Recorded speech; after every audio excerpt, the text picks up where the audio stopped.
En Europe, Ford est dans le rouge, la marque américaine ne va pas bien.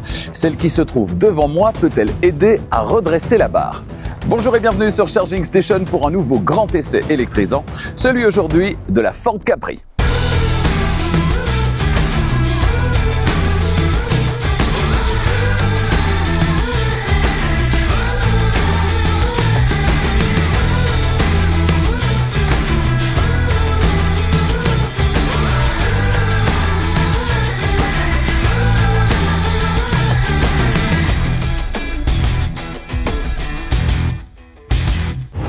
Cet essai vous est proposé par Arval, solution de leasing pour professionnels et particuliers. Autoscout 24, la plus grande plateforme en ligne de vente de voitures neuves et d'occasion en Europe. Et Luminus, des solutions de recharge qui vous suivent partout. Après l'essai du grand frère, le SUV Ford Explorer il y a quelques semaines, un essai toujours disponible ici, place donc aujourd'hui à l'essai de sa jumelle technique, c'est-à-dire la Ford Capri. Une partie technique d'ailleurs toujours empruntée à Volkswagen, mais l'essentiel n'est pas là. L'essentiel est bien de savoir aujourd'hui si la mayonnaise prend, si cette proposition de Ford est une proposition pertinente aujourd'hui en 2025, ou bien si Capri... c'est fini. Alors, quelles sont les qualités, mais également les défauts de cette Ford Capri? Eh bien, pour le savoir, j'en ai pris le volant pendant une semaine complète dans mes trajets du quotidien. Toutes les réponses aux questions que vous vous posez se trouvent donc dans cet essai. Allez, avant de démarrer, vous ne l'avez pas encore fait, faites-le maintenant. Abonnez-vous à Charging Station et n'oubliez pas d'activer la clochette des notifications pour être prévenu dès qu'une nouvelle vidéo électrisante est disponible. La prochaine, ce sera la semaine prochaine. D'abord, le premier trajet et ensuite le grand essai d'un SUV compact que vous attendez avec impatience. Il propose en effet un rapport prix-prestation qui est simply clever, comme on dit chez Skoda. Il s'agit bien dans Skoda, le Skoda Elroq, petit frère du Skoda Enyaq, qui vient récemment d'être restylé. Là, j'en prendrai le volant pendant une semaine et vous saurez tout à propos de ce SUV urbain très prometteur. D'autres essais tout aussi électrisants arrivent durant les prochaines semaines. Je vous en reparle tout à l'heure à la fin de la vidéo. Au niveau du style, on a ici une alternative au Ford Explorer, très logiquement, mais on n'est pas vraiment en présence d'une berline, ou alors une berline surélevée, un peu à l'image d'une Polestar 2 par exemple, mais de manière ici encore un petit peu plus prononcée. Le style est globalement assez consensuel, l'idée c'est de plaire au plus grand nombre, de ne pas faire de vagues, certains diront que ça manque peut-être un petit peu de personnalité. Toujours est-il qu'il y a quand même quelques références à son illustre ancêtre, bon, des références que je vous propose de détailler maintenant, et qui, je vous l'accorde, sont assez discrètes. À l'avant, on va retrouver ce bandeau noir, typique de la Capri première du nom, et puis de profil, si on laisse de côté la partie basse, on va retrouver en partie supérieure une courbure de vitre et une ligne de toit qui évoque en effet celle de la Capri d'antan. Ouf, la référence n'est pas que marketing. Et vous, que pensez-vous de la ligne de l'extérieur de cette Ford Capri? Eh bien, dites-le moi dans les commentaires. Techniquement, 3 versions sont disponibles, 3 tailles de batterie qui correspondent à 3 niveaux de puissance, 170, 286 et 340 chevaux. L'ensemble technique est donc repris de chez Volkswagen sur la plateforme MEB du constructeur allemand. Alors sur les 2 premières versions, avec un seul moteur électrique synchrone à aimant permanent situé sur le train arrière, on sera donc en présence de propulsion. Si vous voulez les 4 roues motrices, c'est possible. C'est le cas de cette voiture d'essai. Les 340 chevaux sont obtenus avec 2 moteurs électriques. On a donc un moteur électrique situé à l'avant qui vient épauler le moteur arrière pour obtenir donc les 4 roues motrices. Elle est située sous le plancher, elle est de type NMC, nickel, manganèse, cobalt, ça c'est pour sa chimie, et elle va alimenter le ou les moteurs électriques. C'est la batterie haute tension qui équipe cette Ford Capri avec 3 capacités de batterie qui sont proposées, 52, 77 et 79 kWh. Attention, la version qui vous emmènera le plus loin sur une seule charge, ce n'est pas la version équipée de la plus grosse batterie, puisque cette grosse batterie, elle est réservée à la version à 4 roues motrices. Et qui dit 4 roues motrices, dit forcément du coup 2 moteurs, du poids supplémentaire, de la puissance supplémentaire et donc davantage de consommation. Et ce n'est pas la différence de capacité de batterie de seulement 2 kWh qui parvient à compenser cette augmentation de poids et de puissance. Si vous voulez aller le plus loin possible sur une seule charge, c'est donc la version intermédiaire, la batterie intermédiaire qu'il vous faudra choisir, celle de 77 kWh, avec le moins d'équipement possible, puisque chaque fois que vous allez rajouter de l'équipement, vous rajoutez du poids et donc de la consommation, tirant vers le bas l'autonomie. Pour recharger la batterie, ça se passe à l'arrière du côté droit. Quand on ouvre la trappe de recharge, eh bien, on constate la présence des deux connecteurs habituels en partie supérieure directement accessible. Ça, c'est très bien. Il n'y a pas de petit cache à retirer. Et comme c'est le connecteur de type 2 pour la recharge du quotidien, c'est celui-là qu'on va le plus utiliser au quotidien, et donc c'est très bien qu'il soit directement accessible. Il est relié à un chargeur embarqué de 11 kW, c'est la norme aujourd'hui. Si vous voulez recharger sur le courant continu, c'est possible également, hein, si vous faites un très long trajet. Dans ce cas-là, vous retirez le petit cache en partie inférieure, et vous avez la somme des deux connecteurs, le connecteur combo CCS pour la recharge sur le courant continu, au gros superchargeur avec ces gros connecteurs, pas toujours facile à manipuler d'ailleurs, parce que le câble est généralement pas très flexible et assez lourd. Heureusement, c'est de manière ponctuelle que vous allez recharger sur le courant continu. Alors, pour cette voiture, le constructeur annonce 26 minutes pour passer de 10 à 80% de capacité de batterie. J'ai évidemment vérifié ça pour vous. Qu'est-ce que ça donne? La réponse maintenant. La recharge a démarré à 14h50, là il est 14h53, elle a démarré avec 11% et on est déjà, après 3 minutes, à 23%, donc ça c'est vraiment bien. Pour l'instant on est à une puissance de 184 kW, vous le voyez, et la voiture m'annonce une arrivée à 80% à 15h13, 15h14, ce qui voudrait dire 23-24 minutes pour le 11-80, alors que le 10-80 est annoncé pour 26 minutes. Tout ça me semble donc plutôt pas mal. 10-80% en 26 minutes, c'est la théorie. On est parti de 11%, 26 minutes, ça nous fait 15h16. Là, on est à 79%. On va donc attendre les 80%. Les voici, ils sont atteints les 80% et il est 15h16. On a donc réalisé l'exercice en 26 minutes. Alors 11,80, 26 minutes. Normalement, c'est 10,80, mais le petit pourcent de départ, comme c'est au démarrage, il aurait été très vite, puisqu'on est monté assez rapidement d'ailleurs à la puissance maximale de 185 kW, et on l'a atteinte, cette puissance maximale acceptée par cette version de la Ford Capri. On peut dire que donc la promesse, elle est tenue.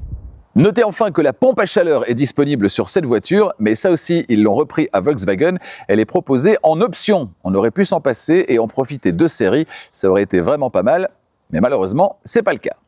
Luminus, partenaire de Charging Station, vous propose des solutions de recharge qui vous suivent vraiment partout, à la maison, au travail, mais également sur la route. L'offre de Luminus, elle s'adresse aux entreprises, mais également aux particuliers. Les bornes de recharge proposées par Luminus sont des bornes de dernière génération, histoire de profiter au meilleur prix et dans les meilleures conditions de votre voiture électrique.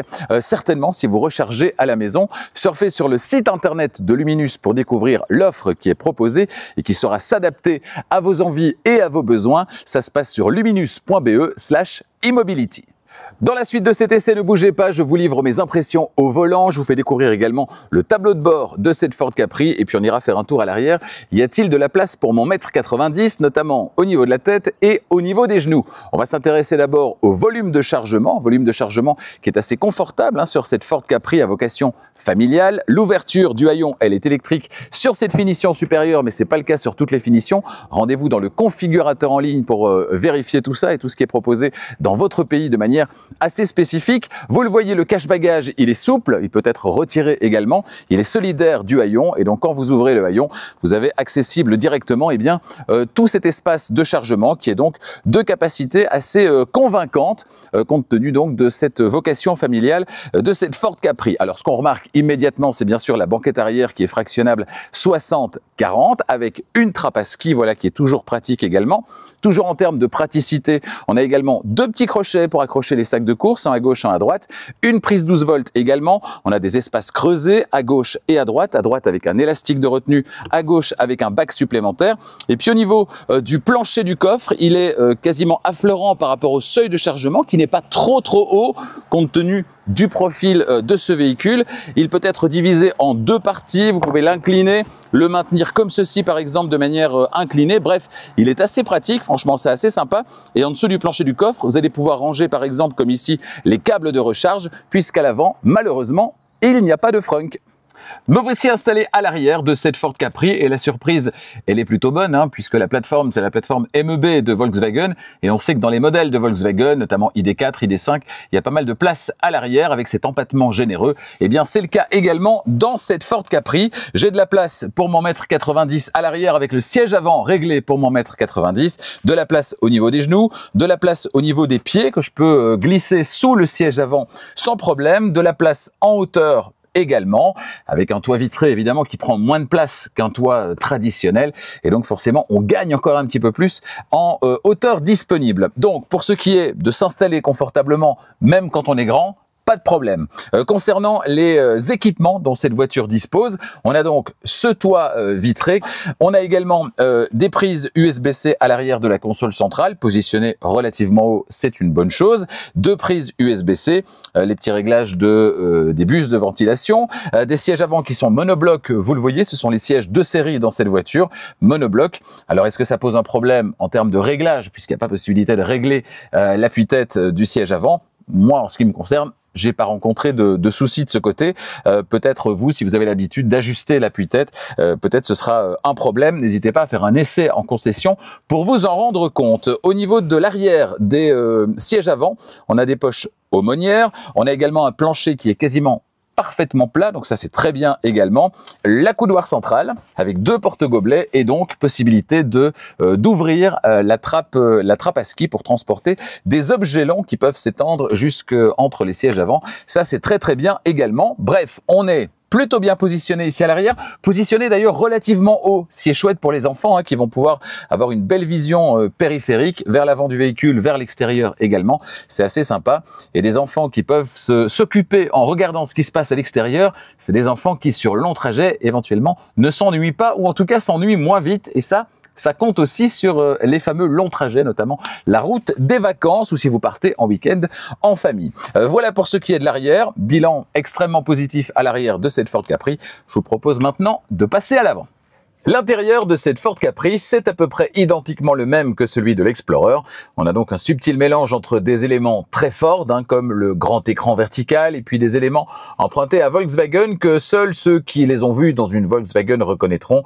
Il s'agit par exemple des commandes de lève-vitre, du petit écran instrument, ici rhabillé à la sauce Ford, mais c'est le même, des commodos et puis même de la clé de contact. Comme chez Volkswagen, il y a pas mal de plastique dur, mais globalement, à l'exception du piano black sur la console centrale entre les sièges, le tout présente plutôt bien. Cela dit, on ne peut pas vraiment parler d'un intérieur cossu non plus. Je le placerai en fait entre celui d'un Volkswagen ID4, encore moins flatteur, et celui d'un Skoda Enyaq, clairement plus valorisant. Et vous, que pensez-vous de cet intérieur? Eh bien, dites-le moi dans les commentaires. C'est parti pour la description du tableau de bord. Sur la portière conducteur en partie intermédiaire, la poignée d'ouverture, les vitres et rétroviseurs électriques dégivrants et rabattables à la demande, le verrouillage centralisé et la sécurité enfant. Plus bas, l'ouverture, fermeture électrique du coffre. En partie basse, le vide-poche qui est compartimenté mais dont le fond n'est pas recouvert d'antidérapant, dommage. Sur le tableau de bord à gauche du volant, le module éclairage, tiens, lui aussi repris à Volkswagen. Il permet également de commander le dégivrage ou le désembuage à l'avant et à l'arrière. Le volant est à réglage manuel.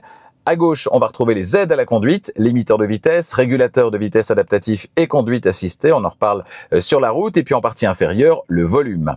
À droite, la commande vocale, les commandes audio avec plage ou station précédente ou suivante, le volant chauffant et la personnalisation de l'écran instrument.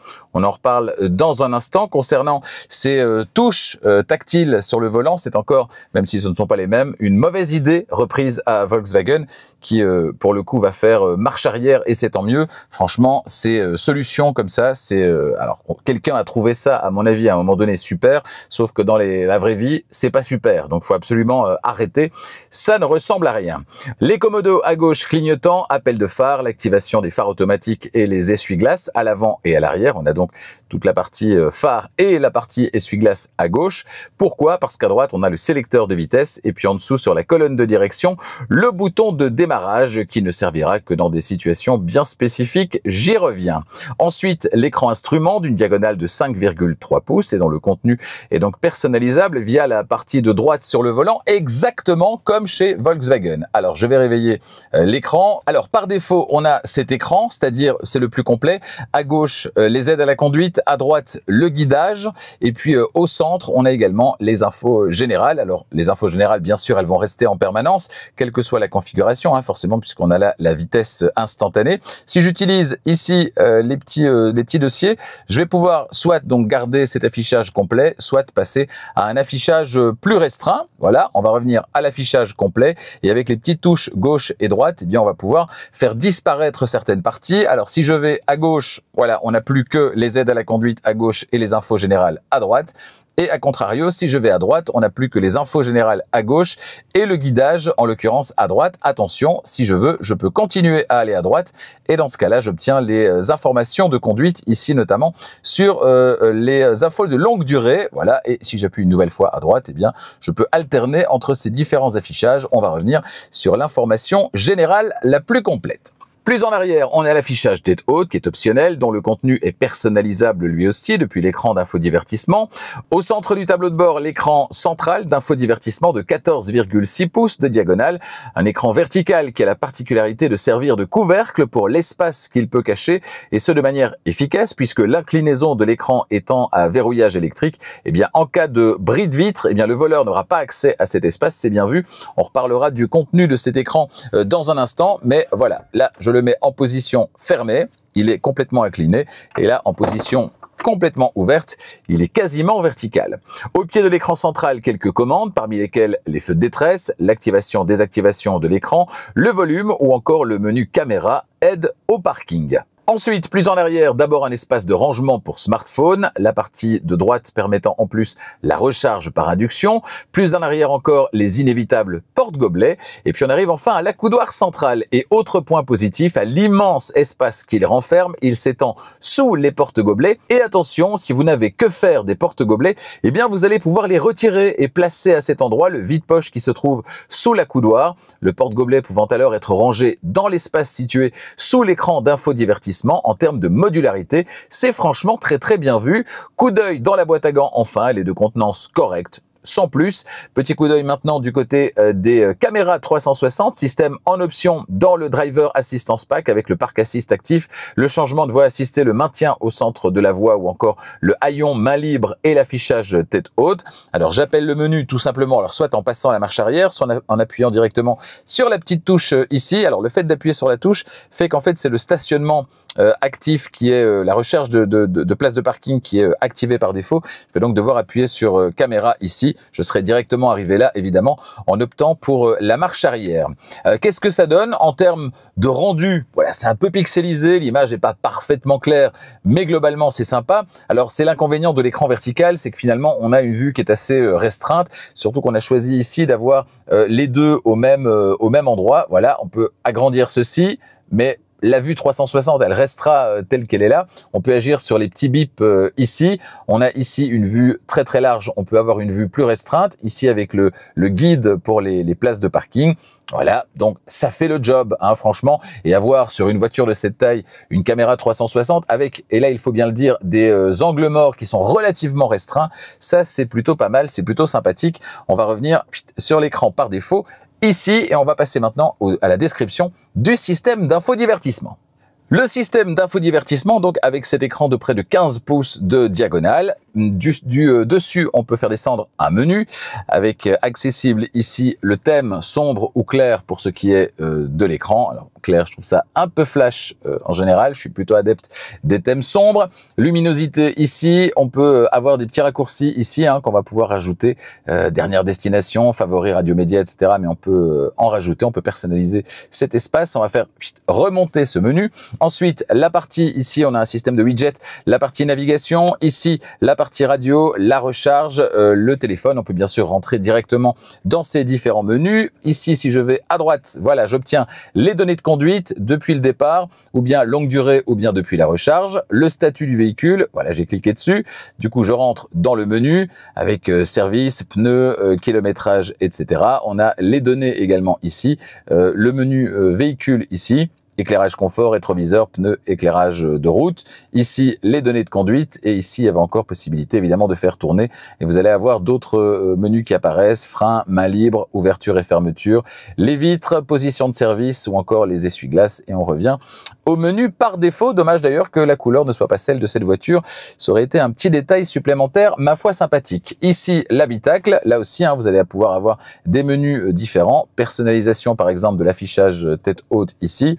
Cockpit ou encore éclairage intérieur. On va revenir en arrière. Les menus généraux ici, avec tout ça qui est repris, notamment ce qui est recharge qu'on va retrouver ici. Vous allez pouvoir régler le niveau de charge que vous souhaitez. Ici, le menu voiture avec les favoris véhicules, recharger, position de l'affichage tête haute, protection volumétrique, les profils de conduite et vous allez pouvoir en ajouter parmi la liste qui se trouve ici. Voilà, et notamment le maintien automatique, position de l'affichage tête haute, recharger, etc., etc. Donc, il y a pas mal de possibilités de personnalisation et si vous le souhaitez, vous appuyez ici et vous arrivez dans le menu général dans lequel on se trouvait tout à l'heure. Voilà, ici les profils de conduite, les modes de conduite, comme on dit généralement.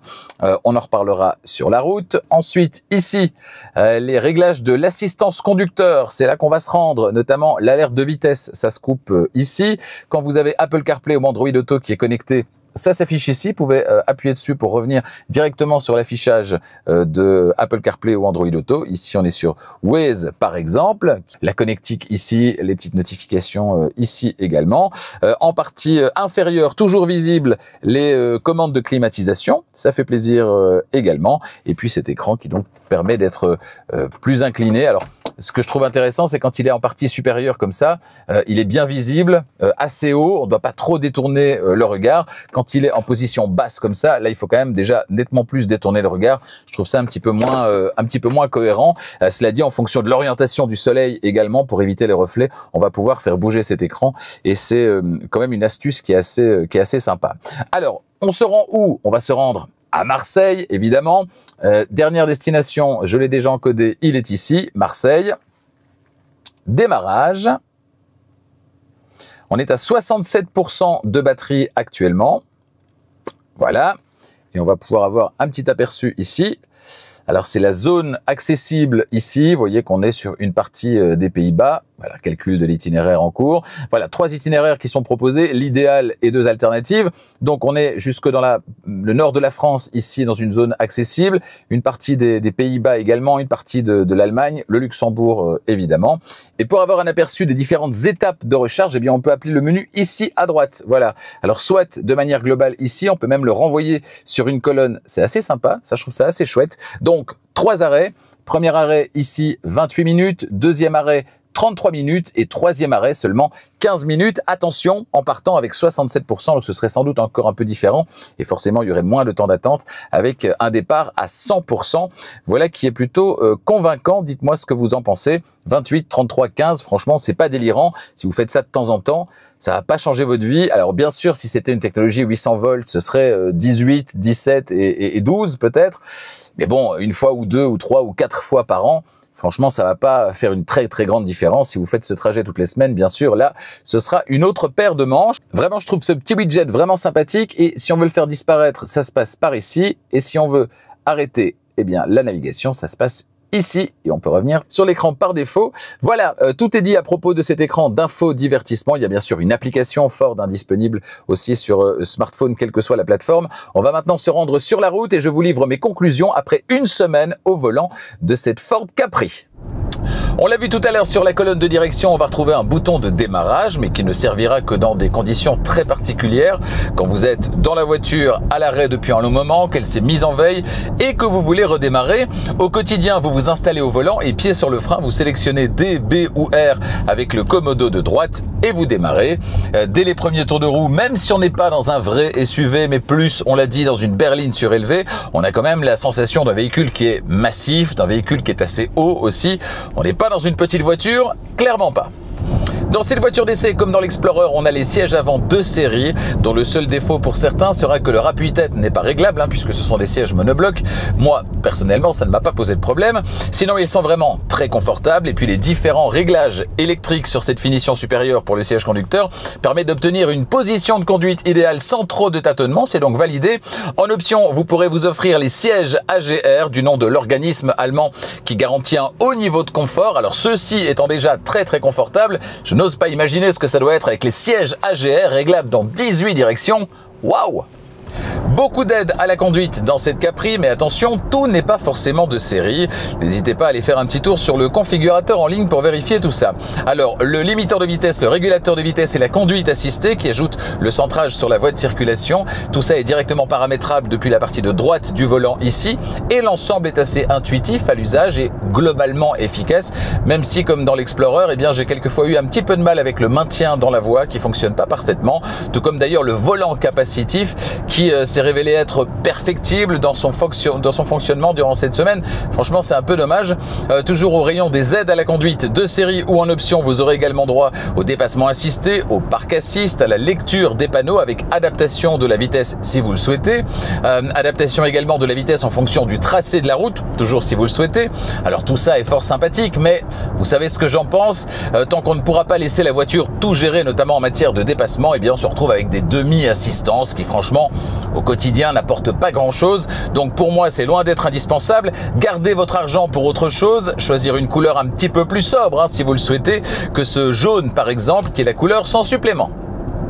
Oui, cette Capri a bénéficié de réglages spécifiques apportés par les ingénieurs de Ford sur la base qui, on l'a dit, est une base Volkswagen. Alors c'est un peu plus dynamique, mais pas de miracle à attendre. Ça reste une grosse voiture lourde, on peut donc difficilement parler d'esprit sportif. L'orientation prise par cette berline surélevée, c'est le confort et il est très bon. Une orientation qui conviendra sans doute d'ailleurs à la plupart des acheteurs qui sont plus des papas ou des mamans à la recherche d'une voiture avant tout logeable et confortable plutôt qu'une voiture sportive pour s'amuser. S'amuser où ça? De toute façon, dans les embouteillages, les zones 30, tout ça, voilà.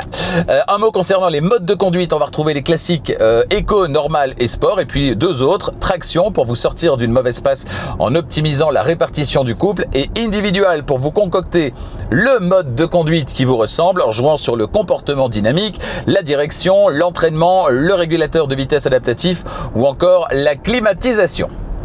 Point commun avec l'Explorer dont on se serait bien passé dans cette Capri, le bruit. Alors rien de catastrophique, ça reste une voiture électrique et donc globalement une voiture silencieuse, mais on a quand même un niveau sonore qui est un petit peu supérieur à la moyenne dans cette Capri. Vous l'entendez peut-être ici sur National avec des bruits de roulement qui sont assez présents. Les bruits aérodynamiques, eux, sont bien gérés. C'est pas la voiture électrique la plus silencieuse, mais c'est une voiture électrique et donc ça restera toujours plus silencieux qu'un bon vieux diesel. Un mot concernant le système audio sur la finition d'entrée de gamme. Vous aurez droit à un système à 7 haut-parleurs, alors que sur cette finition premium par exemple, vous pourrez obtenir un système à 10 haut-parleurs signé Bang & Olufsen et un caisson de basse pour un son plus immersif. Ce système, comme dans l'Explorer, je l'ai trouvé très bien, mais j'ai pas non plus été scotché dans mon siège. Si ce point est important pour vous, je vous invite à aller tester ça en concession. Vous souhaitez tracter une charge avec votre Ford Capri, s'il est freiné, vous pourrez monter jusqu'à 1 tonne en 2 roues motrices, 1200 kg en 4 roues motrices. Ce sont exactement les mêmes valeurs qu'avec l'Explorer. Non freiné, ce sera la norme, c'est-à-dire 750 kg. Le diamètre de braquage de la Ford Capri, il est de 9,7 mètres sur les versions à 2 roues motrices, 10,8 mètres sur cette version à 4 roues motrices. Ce sont des valeurs qui sont très basses, très intéressantes, qui vont permettre à cette voiture, qui n'est quand même pas une petite voiture, de se faufiler tout de même avec une grande facilité en ville et dans les parkings. C'est vraiment très bien. C'est vraiment un gros plus, un gros avantage. Et pour le coup, c'est une qualité héritée de chez Volkswagen et de sa plateforme MEB, une qualité qui fait plaisir. Dans cette voiture, pas de palette derrière le volant pour faire varier la récupération d'énergie, pas de niveau de récupération à aller choisir dans les menus de l'infodivertissement, c'est D ou B, c'est tout. En mode D, soit vous laissez la voiture profiter par défaut de son élan, soit vous lui demandez de s'adapter aux conditions de circulation et dans ce cas-là, elle ralentira davantage lorsque vous lèverez le pied de l'accélérateur à l'approche d'une limitation de vitesse inférieure, d'un carrefour, d'une autre voiture. Alors ça fonctionne plutôt bien, mais attention, ça ne va pas vous dispenser de freiner, loin de là, c'est plus une aide LED qui vous indique qu'il faut ralentir, qu'il faut agir au niveau des freins. Vous pouvez aussi opter pour le mode B. Dans ce cas-là, même si le ralentissement au lever de pied de l'accélérateur sera plus important et sera constant, vous n'irez pas non plus jusqu'à l'arrêt complet. La voiture va se stabiliser aux alentours de 5 km/h. Vous devrez donc mettre le pied sur le frein pour obtenir l'arrêt complet. On est vraiment pas très loin de la conduite à une pédale, mais on n'y est pas encore vraiment non plus. Les recours à la pédale de frein, ils sont encore nombreux au quotidien, trop nombreux malheureusement, certainement si vous aimez la conduite à une pédale, même si c'est pas non plus une punition au quotidien, loin de là, toute proportion gardée. Un mot concernant la pédale de frein, le ressenti il n'est pas très agréable, c'est assez spongieux, ça manque de mordant en début de course, ce qui ne rend pas le freinage très facile à doser. Et puis enfin, les démarrages pourraient être plus progressifs également. Dès que vous posez le pied sur l'accélérateur, la voiture a tendance à bondir, ce qui n'est pas très confortable pour les passagers, ce qui n'est pas très sécurisant non plus pour le conducteur dans les manœuvres, dans les espaces exigus. Un petit peu plus de progressivité au niveau de l'attaque de la pédale d'accélérateur eût été la bienvenue. En matière d'éclairage, sur la finition d'entrée de gamme, ce sera du LED avec allumage et basculement automatique, feu de route, feu de croisement, bref, la base. Si vous optez pour la finition premium, là vous aurez droit aux phares matriciels qui vont vous offrir le meilleur éclairage possible en toutes circonstances, en restant plus souvent en feu de route, dans les zones pas ou peu éclairées et en éteignant simplement une partie du faisceau pour ne pas éblouir ceux que vous suivez ou ceux que vous croisez. Ça fonctionne vraiment très bien. Cet éclairage matriciel, cette voiture d'essai, elle en est équipée. Je vous propose de regarder ce que ça donne. Le tout a très bien fonctionné cette semaine, basculant d'un éclairage à l'autre à bon escient et en éteignant toujours la partie du faisceau qui devait l'être. Franchement, rien à dire, ça fonctionne. Et en plus, le tout reste en permanence en automatique. Faut pas initier un premier basculement automatique à chaque trajet. Ça fonctionne tout le temps, on ne doit toucher à rien, c'est génial. Avant de se retrouver à l'extérieur pour parler du prix de cette Ford Capri, avant de conclure cet essai, eh bien parlons autonomie et consommation. L'autonomie théorique, c'est entre 560 et 592 km cycle mixte norme WLTP, suivant le niveau d'équipement avec cette version à 4 roues motrices. J'ai opté la plupart du temps et comme à chaque fois pour une conduite tranquille, tout en conduisant de temps à autre de manière plus dynamique. Et cette semaine, il a fait entre 4 tôt le matin et 22 degrés dans l'après-midi au thermomètre. Sur l'ensemble du test, j'ai parcouru près de 600 km avec au moins 2 trajets par jour de 50 km. Ce sont mes trajets domicile-travail du quotidien, avec à chaque fois une remise à température du véhicule qui dort dehors chez moi et dans un garage fermé sur mon lieu de travail. En tenant compte de tous ces paramètres, je suis arrivé à une consommation moyenne de 19 kWh au 100. C'est une valeur qui va me permettre, dans mes conditions météo et parcours de cette semaine, de rouler environ 400 km réels sur une seule charge, avec une grande partie de trajet sur autoroute. Franchement, c'est vraiment pas mal. Sur un trajet quasiment sans autoroute, donc urbain, périurbain, je suis arrivé à une moyenne de 16 kWh au 100. Et dans ces conditions, je pourrais rouler près de 500 km sur une seule charge. C'est vraiment très confortable et certainement pour le quotidien.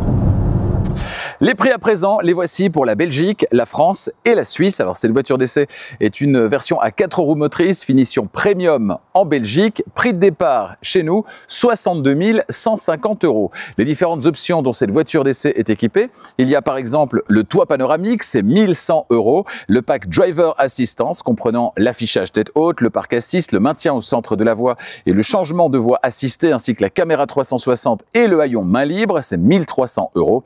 Total de la facture en Belgique, 60 726 €. Surfez sur le site internet de Ford qui correspond à votre pays, configurez votre Ford Capri idéal et déterminez votre prix.